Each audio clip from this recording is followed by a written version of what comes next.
Welcome. If you've read the espionage novels of John le Carré, you know that no other writer today has so brilliantly evoked the subterranean workings of government, perhaps because he himself was once a British spy. Le Carré has a name for that invisible labyrinth of power. He calls it the deep state. And now, an American you're about to meet in this broadcast has seized on that concept to describe the forces he says are controlling our government, no matter the party in power. But Mike Lofgren's no intelligence agent, although he had a top-secret security clearance. He's a numbers man, a congressional staff member for 28 years with the powerful House and Senate budget committees. Over the years, as he crunched those numbers, he realized they didn't add up. Instead, they led him to America's own deep state, where elected and unelected figures collude to protect and serve powerful vested interests.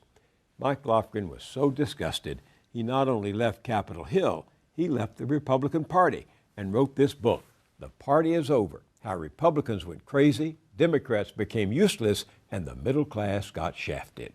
Mike Lofgren, welcome.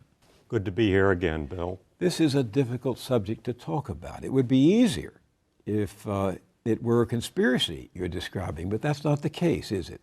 No, I'm not a conspiracy theorist. This is not some cabal that was hatched in the dark of night. This is something that hides in plain sight. It's something we know about, but we can't connect the dots, or most people don't connect the dots.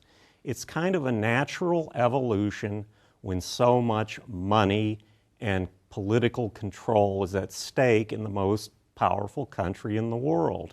This has evolved over time. And you call it the real power in the country. Correct. It is a hybrid of corporate America and the national security state. Everyone knows what the military-industrial complex is, since Eisenhower talked about it in his farewell address.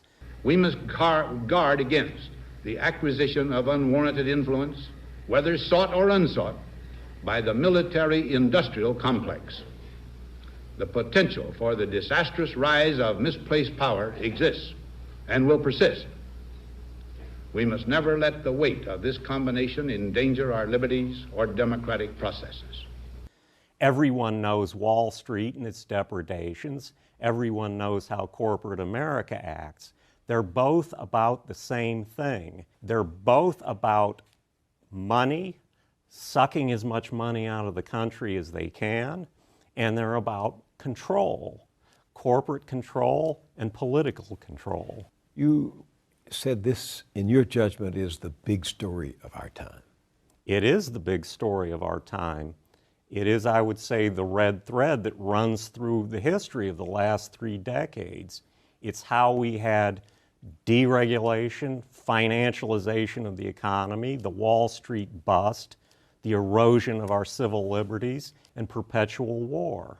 You write that the secret and unaccountable deep state floats freely above the gridlock between both ends of Pennsylvania Avenue is the paradox of American government in the 21st century. Well, that's just the thing. The common narrative of the last 5 years, and on a superficial level it's right, is that government is broken, it's dysfunctional, it's gridlocked.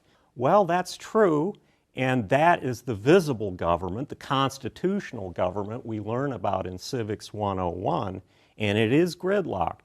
But somehow Obama can go into Libya, he can assassinate U.S. citizens, he can collect all our phone records without a by your leave from anyone. He can even bring down a jet carrying a president of a sovereign country without asking anyone's permission, and no one seems to connect the two. The failure of our visible constitutional state and this other government that operates according to no constitutional rules or any constraint by the governed.